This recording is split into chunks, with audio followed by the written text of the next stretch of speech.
We have a few more people making their way into the sanctuary, so we'll wait just another minute or two before we get started.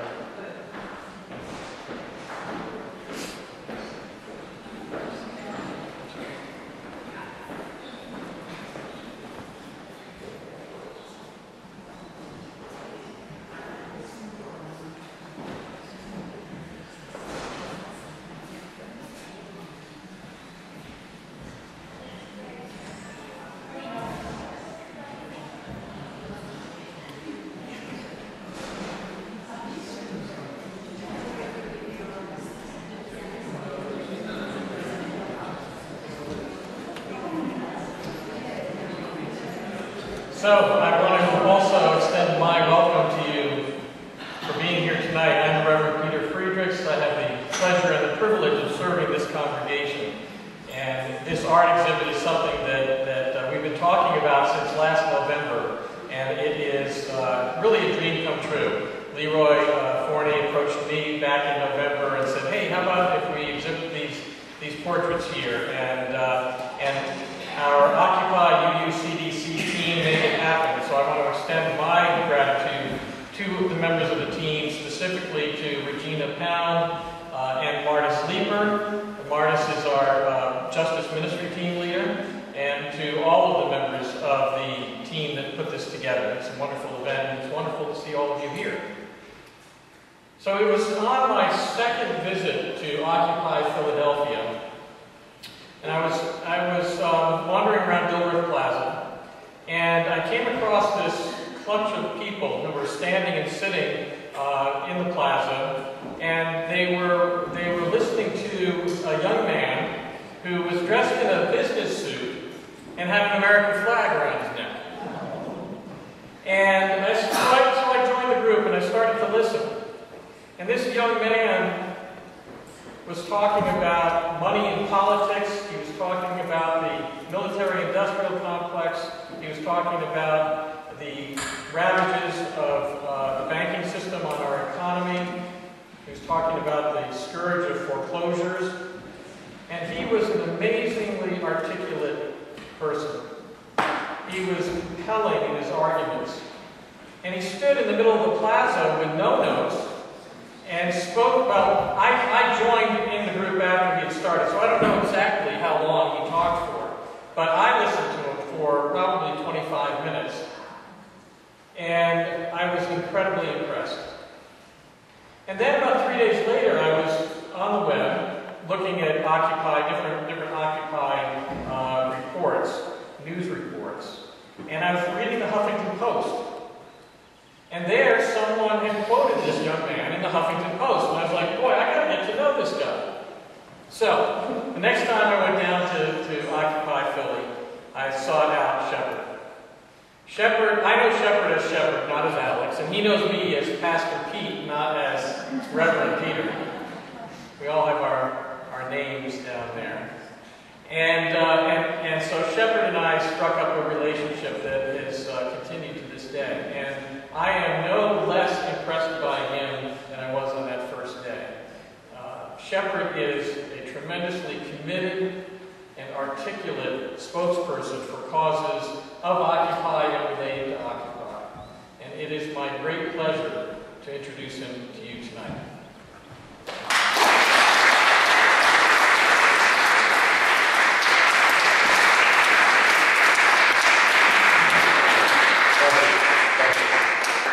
Everybody can hear me? Let me know if I get too loud. I raise my voice when I talk a lot, so I don't want to overwhelm you.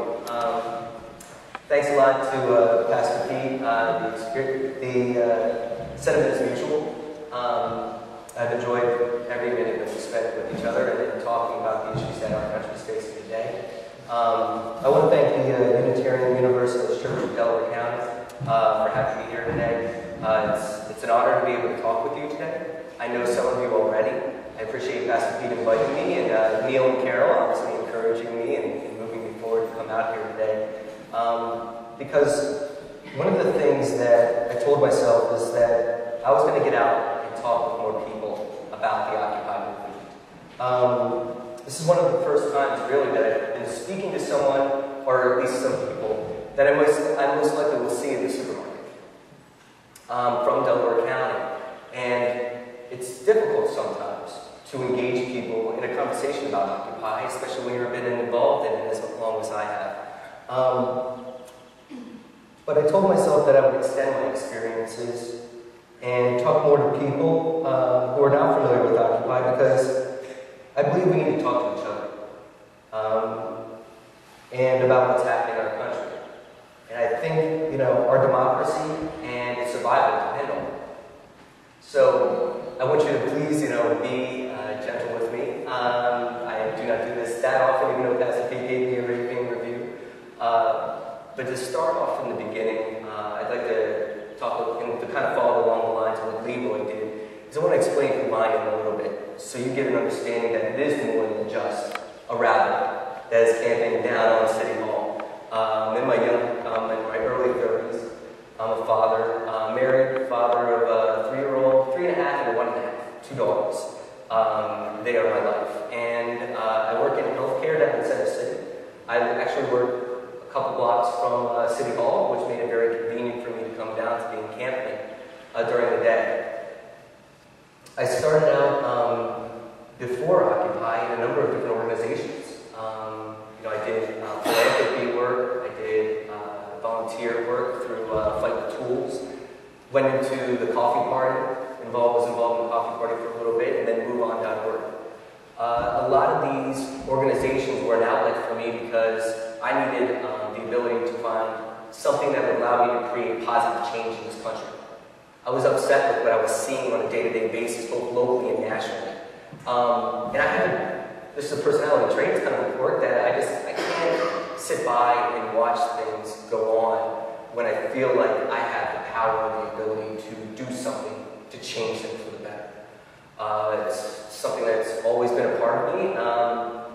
And so I joined these organizations because I realized as a regular citizen, there was very few things that were available to me to be able to create this change. Sure, maybe some local things, something on a smaller level, to be able to change the lives of one individual or two.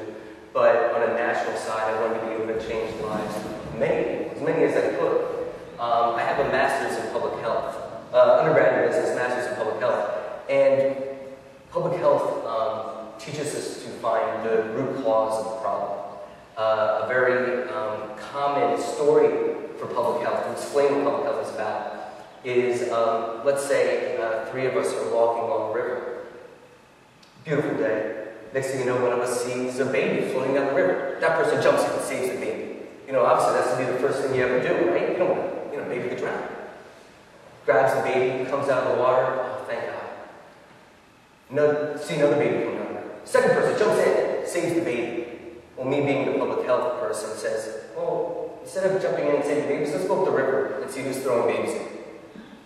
And that's where I've had that drive to be able to get into not only these other organizations, but to what Occupy is about as well.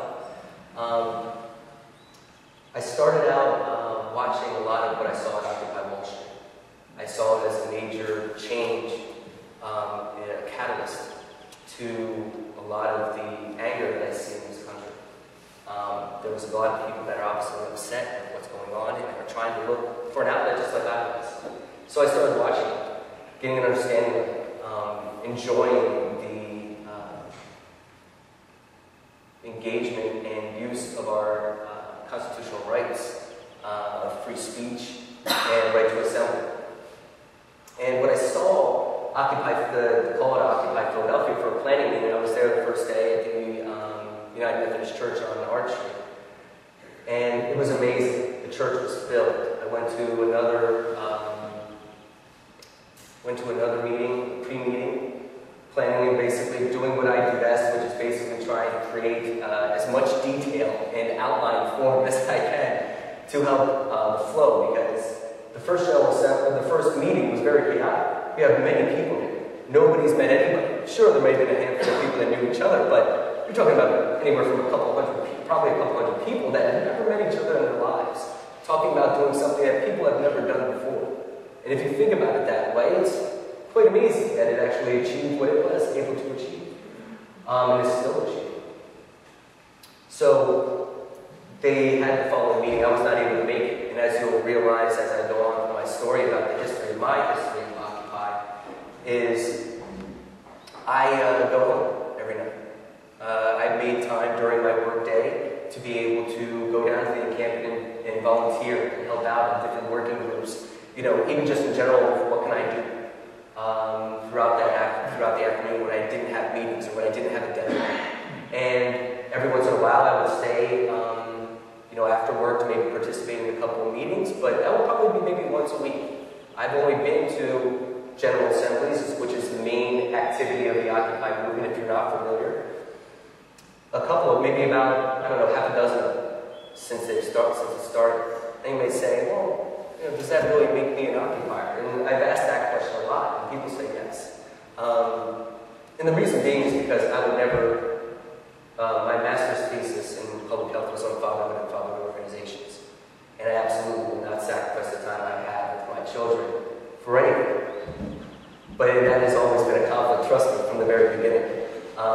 So yes, I would be there during the day. I would not necessarily be there at night. I didn't camp over. But that doesn't necessarily make me not a part of this movement.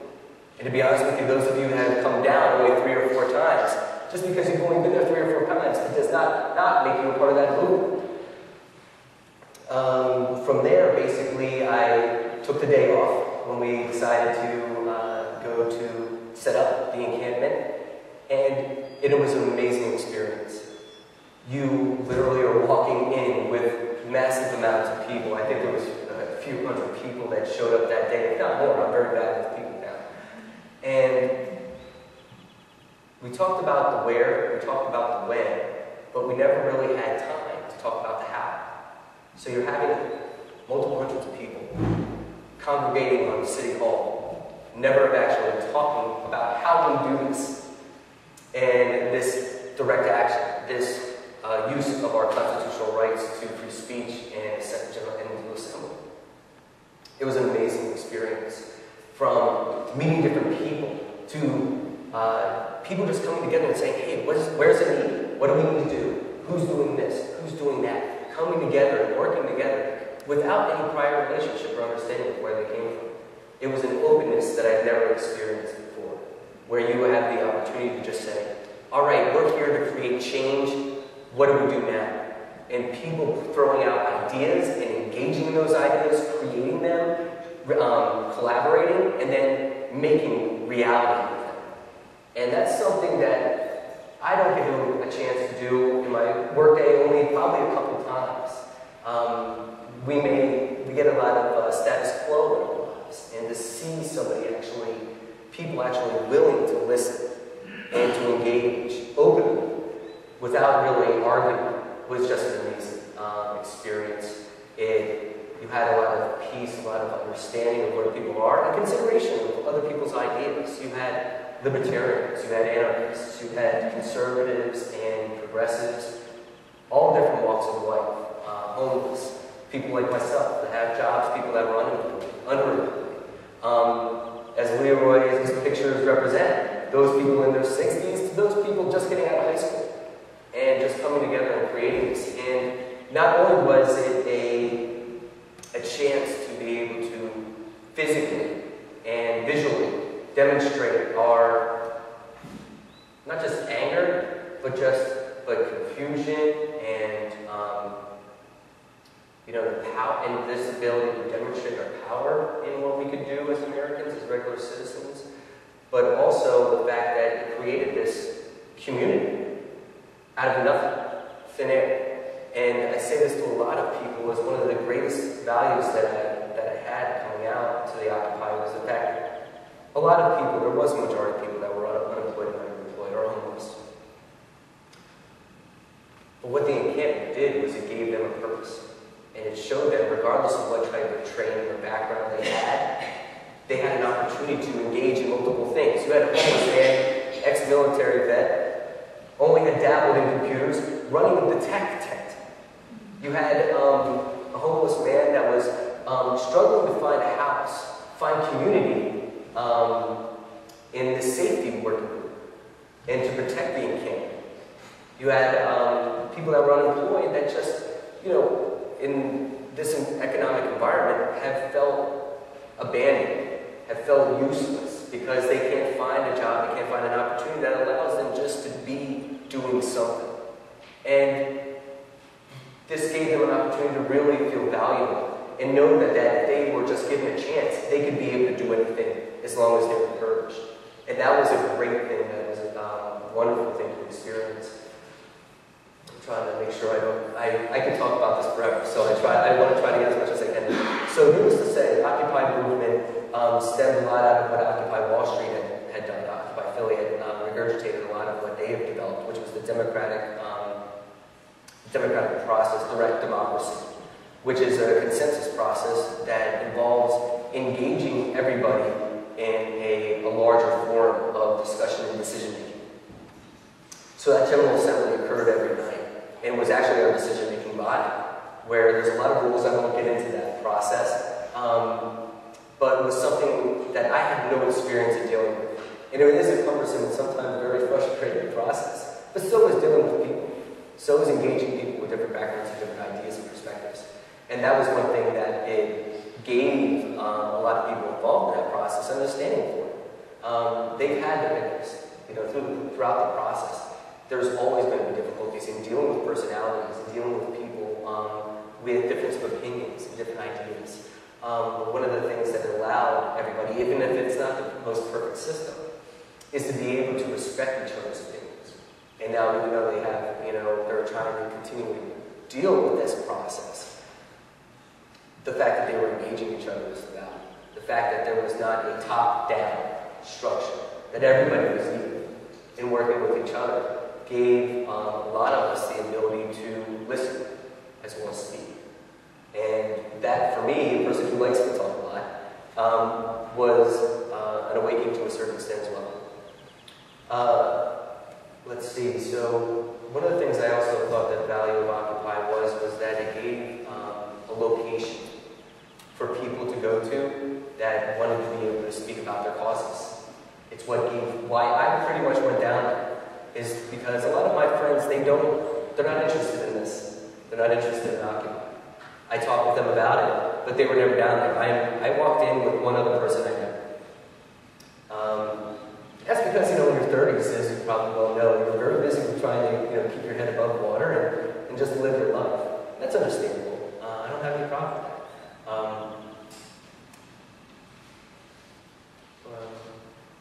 Lost this up there. But what it did is it gave me a chance to be able to walk in there and talk about, with people of like mind, and even of different mind, about the ideas that I have about saving this country.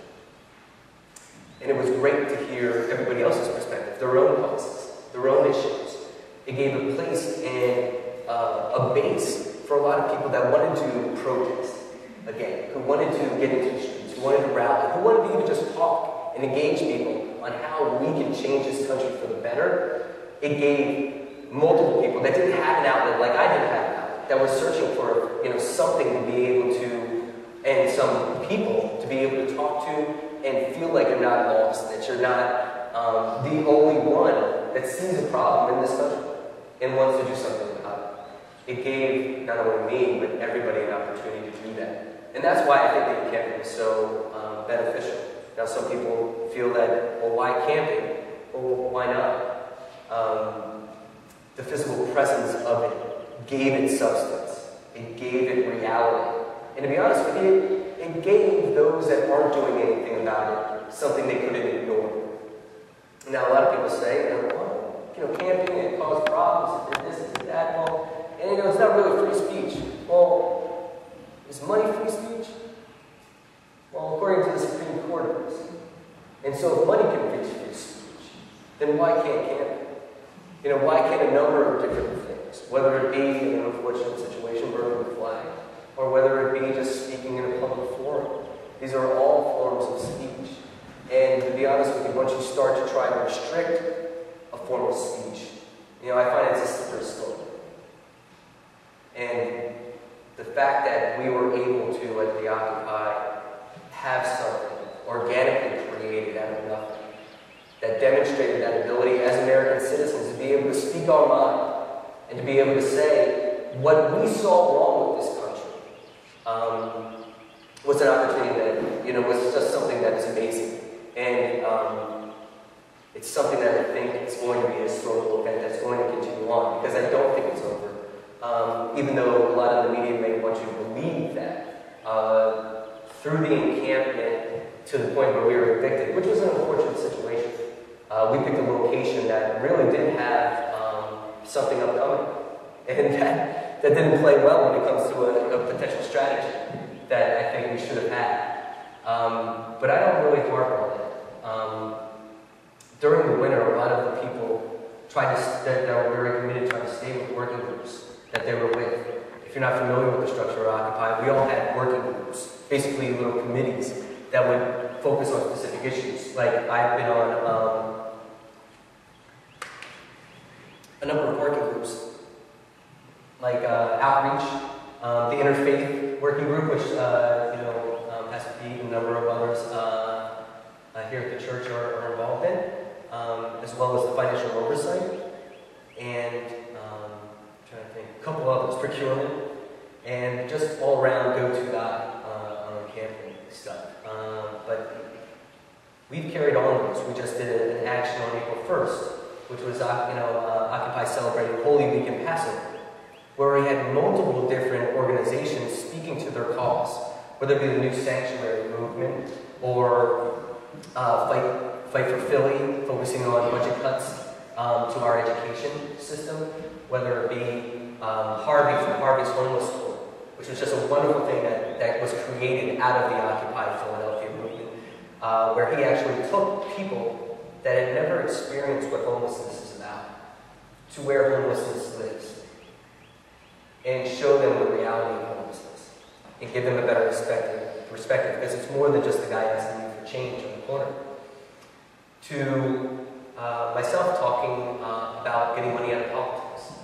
And Occupy has started to, beyond just maintaining working group coordination and actions like that we did on April 1st, has met and begun discussing issues, causes, strategies with other Occupies across the country. Because not every Occupy was evicted. There are a number of Occupies still standing. And even those that are obviously were evicted like us are still in works and have expanded, have reached out to other arenas, have started to build relationships with other organizations that want to create change. And actually, so I don't run out of time, I want to at least let you know that on Tuesday I was just involved in a national gathering strategy working group. Because on the week of June 30th, which is a Saturday, June 30th to July 4th, in Philadelphia, there will be an Occupy National Gathering. 10 general assemblies, 10 different Occupies have already approved it through their decision-making body. And we're engaging pretty much another, 20 more. So the hope is to be able to come together, be able to discuss and understand where we go from here. And educate each other on what we're doing. And I would encourage everybody to come down. And it's going to be an amazing event to be able to see everyday Americans, regular citizens, coming together from all parts of the country. Forget about the fact that we all came from different walks of life in Occupy Philly, but all across the country, to engage in an understanding that just because Occupy was successful in changing the dialogue in this country, into moving it from deficits and austerity measures to the fact that there is economic and social injustice throughout this country that is being ignored and overlooked. The fact that it brought another discussion about the issues that many of us saw but never heard about, would never hear about in the news, never talk about it with others. It was a success in that fact. There is nobody, whether you believe in the Occupy movement or not, that can deny that they did not change the discussion in this country, the conversation that happened between people in this country. And it will continue to do that. Now it's just a matter of discussing the best way and the multiple ways that we can move it beyond just changing the dialogue, but changing this country for real. And one of the things that I have started is a group that I'm involved in. It's a group called Root Strikers. sorry, it's called? It's called Root Strikers. Root Strikers, as in a root of a tree. Yeah, it's based off of Henry David Thoreau's quote, "There are 1,000 people striking at the branches of evil, hacking at the branches of evil, but only a few striking at the root." And it plays a lot along to that public health story that I talked about. It's not about many people strike and fight these causes individually, one-on-one, one cause at a time. But very few people really look at the root cause of a number of those issues. And if I could speak just a little bit longer on that, then we can maybe take some question and answers. That's the part I enjoy the most. But Root Strikers focuses on getting money out of politics. And money in politics, whether you realize it or not, is a root cause for a lot of the issues that we face in this country. Now, I'm not saying that money in politics is more important than any cause you hold dear. That's not the case. I have a lot of causes on my list of causes that need to be addressed. What I'm saying is money in politics is not the most important issue, it's the first issue. It's the first one that needs to be solved. Because if we can solve the problem of money corrupting our government, or at least money in it, the influence that corrupts our government, then we have a better chance at actually solving a lot of those other problems that we see every day. When you start to get a better handle on it, it's easy to see it in almost every piece of legislation that Congress passes today. Because our representatives are no longer public servants, they're corporate servants. Now, this is a belief of mine, and a number of many, that our politicians are dependent on money. It's the heart of what they have to do every day nowadays. It may not have always been like that, but it is today. They need money to be reelected. And you cannot ask any person in Congress if you ask them, do you want to be reelected? I'm positive you will get a yes. Of course they do. They want to keep their jobs. They're not bad people. They just are people stuck in a system that requires them to raise money to be able to continue on what they're doing, which makes it a difficult thing to focus on. Everybody wants that evil. Everybody wants Hitler. Everyone wants Mussolini to rally behind and attack. But there is no Hitler when it comes to money in politics. These are just people doing their jobs. Many people get stuck in a job where they have to do things they don't want to do, they don't like to do. But they do it because they have to put food on the table, they have to make a living. And it's the same thing with a lot of your politicians. I'm sure a lot of politicians, even today, went in, not necessarily they probably, a major part of it wanted to make change, just like we do. But the system requires them to raise money to be reelected. If you outspend your opponent in a congressional election, you have a 90% chance of winning. That's actually statistical proof. So if you have a 90% chance of winning by raising more money than your opponent, what are you going to do? You're going to raise money.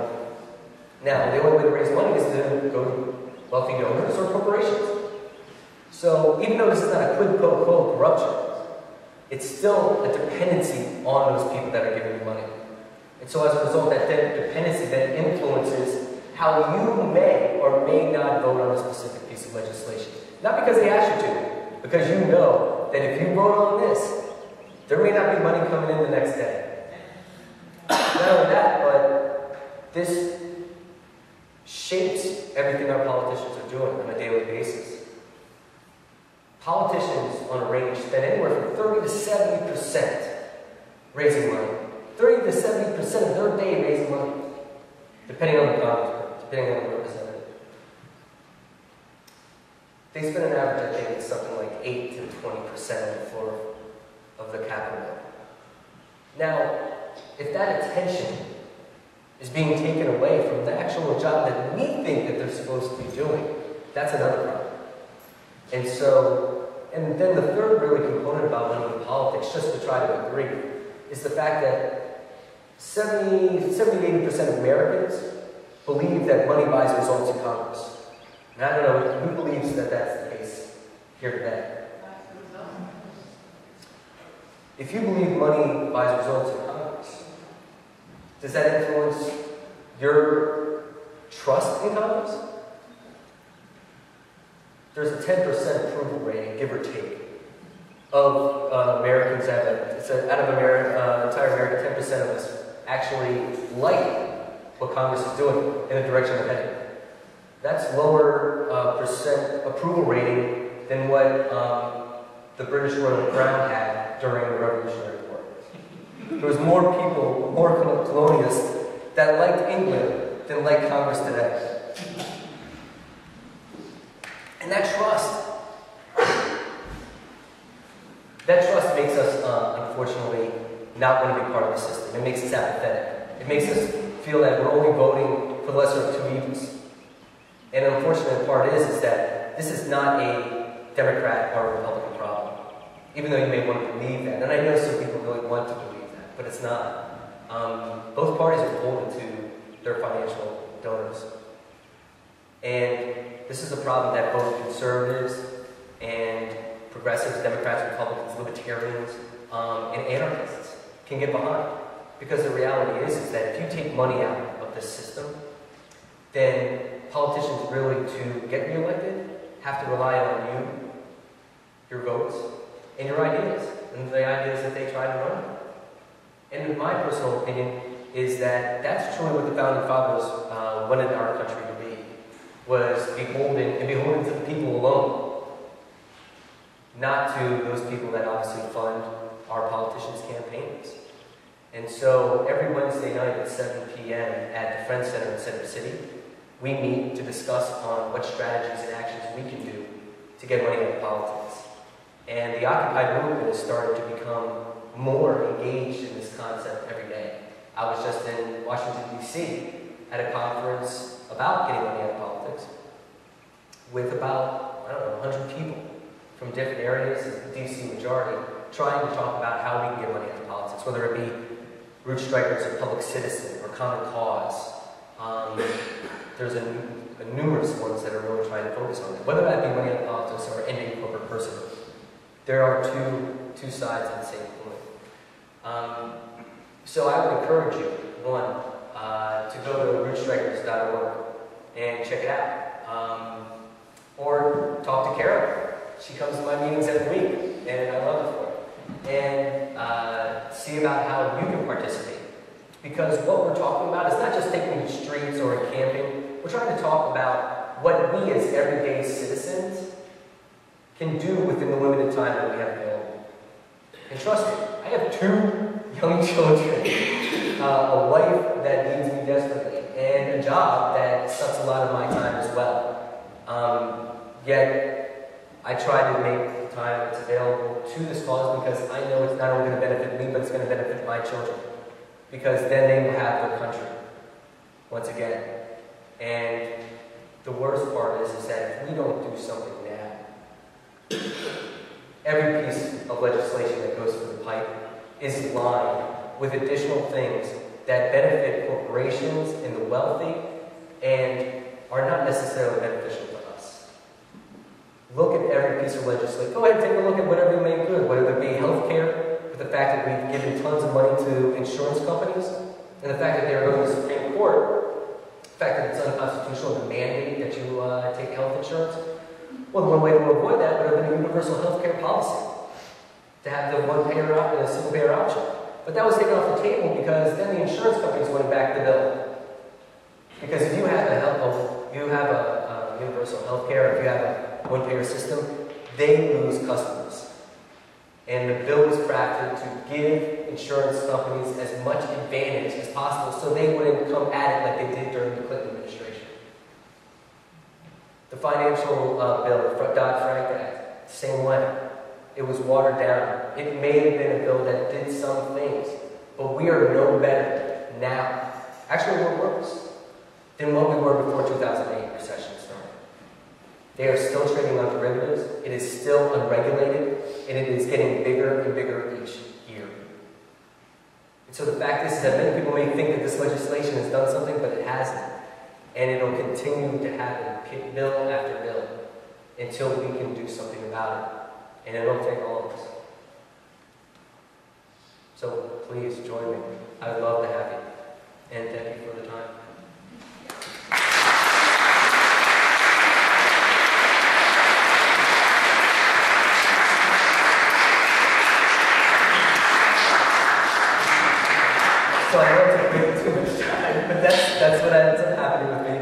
But if you could, by all means, questions.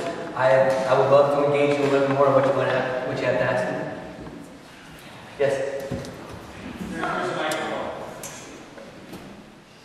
So recently it was reported in the newspaper that Blue Cross and Blue Shield had made a profit of, was it $315 million last year?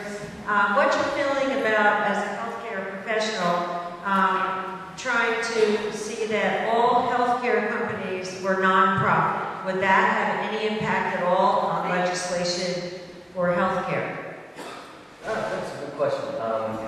To give you an idea, I'm not opposed to money. I think money is a driving force of our economy. I believe in a capitalistic system. But I believe that money in the wrong place with negative influence over our government is where the problem is. So to make insurance companies all nonprofit, I don't see it as a necessary thing to do.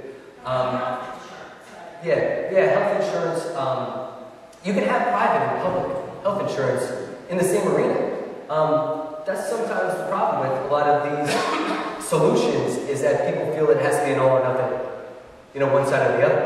I think they can be in the arena themselves. I believe public option can work at the same simultaneously as for-profit health insurance companies.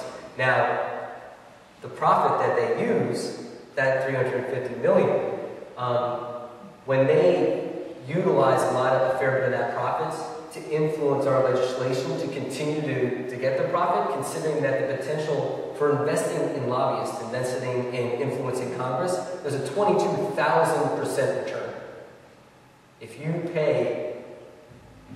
provide money, you most likely will get a return on investment by 22,000%. Now, if I have an option of making 22,000% on an investment, do you think I'm going to focus on actually improving my system? No, I'm going to pay a congressperson. I don't know if that answers your question, but I don't have a problem with them with private insurance. I don't necessarily think that making them all nonprofit would be a silver bullet, though, either. I don't mind the idea of them being private, and I don't mind the idea of the private mixed with the public mix. Sure. But the concept of somebody providing a public service shouldn't be earning a profit off of somebody else's illness. So an insurance company exists to solve personal problems dealing with illness, and I just have a problem with people turning a profit over the illness of others. Yeah, it's hard when you think that any company's bottom line, unless they make it their mission to not necessarily be this bottom line, is to make money. And if you're trying to make money, then all of your decisions are focused on the money. Same as our government. If they're trying to raise money, all the decisions are geared towards making that money. So I understand your point for sure. Now, I also believe that corporations with enough drive and enough commitment to a philosophy that it's more than just money is still feasible. It's just never really adapted. But that's because of the mentality that a lot of people have in this country when they work in corporations, is that it is for that bottom line. And that bottom line alone, it doesn't have to be. But I can see what you're saying is, as a nonprofit, it takes that component out of it. And it allows them to not necessarily work about their fiscal survival, but more about the survival of the people they really should be paying attention to. Sure. I have a question. I have a statement. I'm sorry. Sorry, can I use the microphone, please? Okay. The next is right here. Yeah, sorry, I'm just pointing. I think that one problem with the Occupy movement is, in the general public, is the media. And the media has really portrayed a bunch of people sitting in a group, just talking amongst one another. And I don't think that they've gotten the point across, as you have, in a small group of people, though, about not just talking, but eventually doing. And that, I think, is something I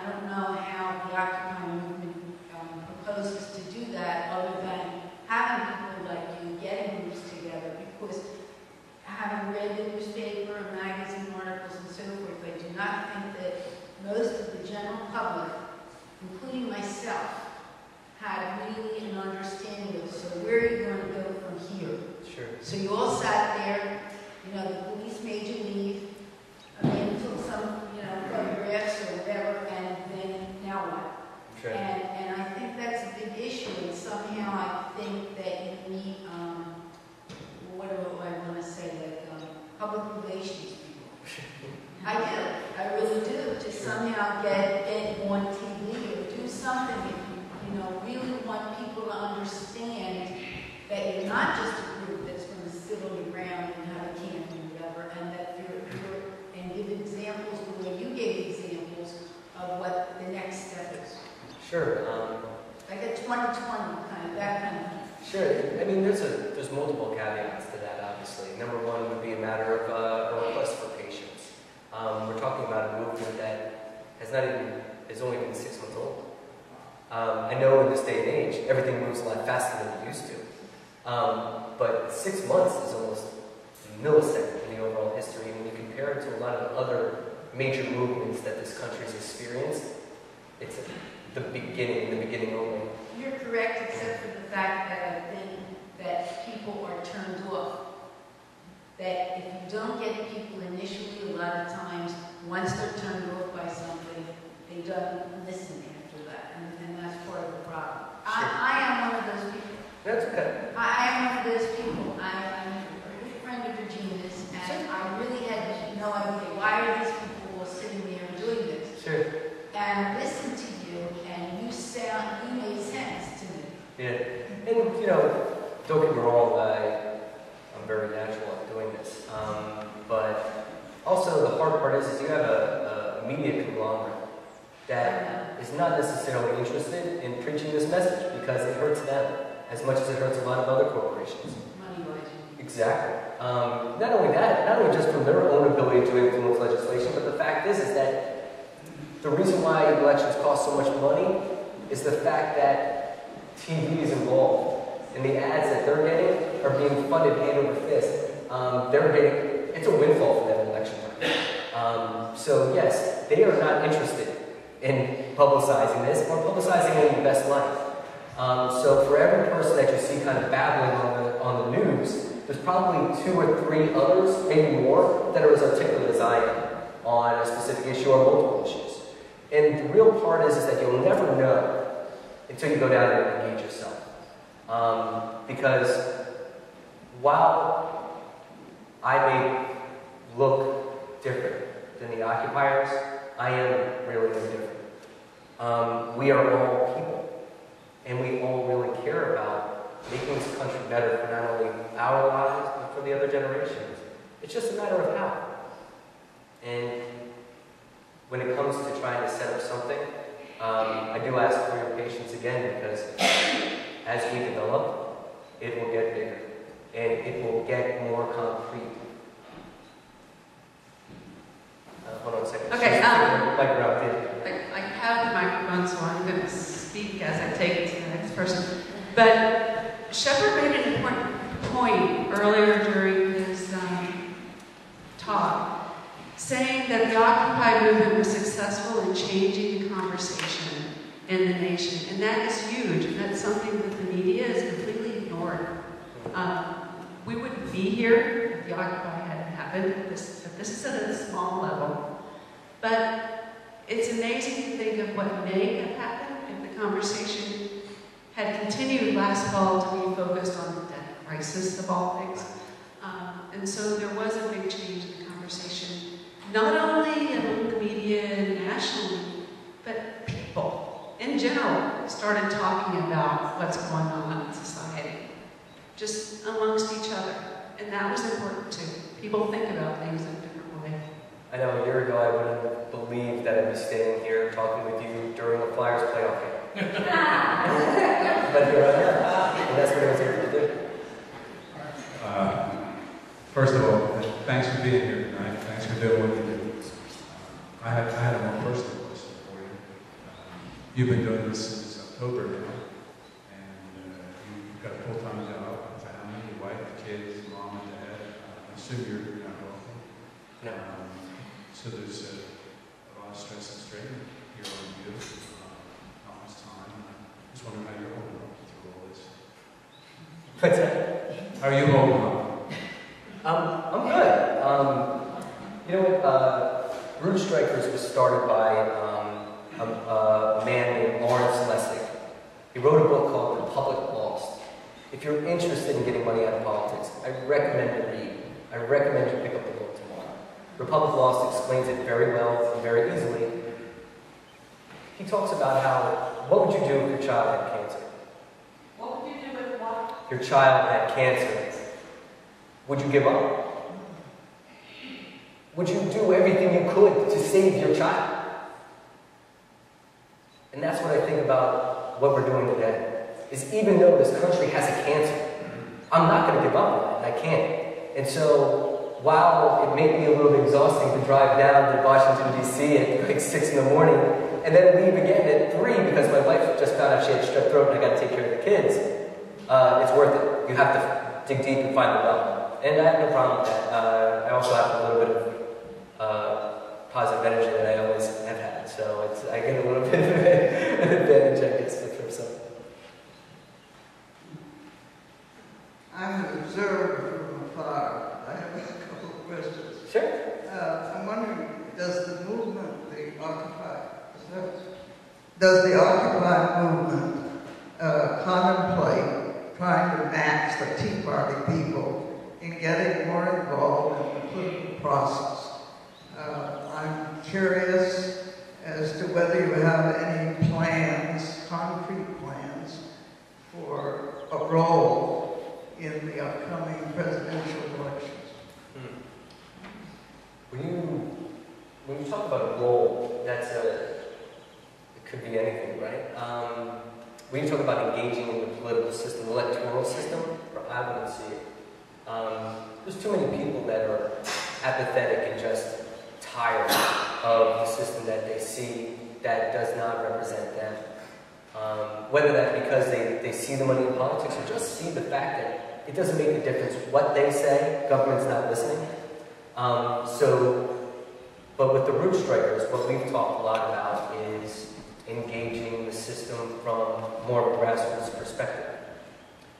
We've talked a lot about what we call single-issue voting, or what you may call a voting block. Single-issue voting is very powerful when it comes to the women's suffrage and prohibition movements.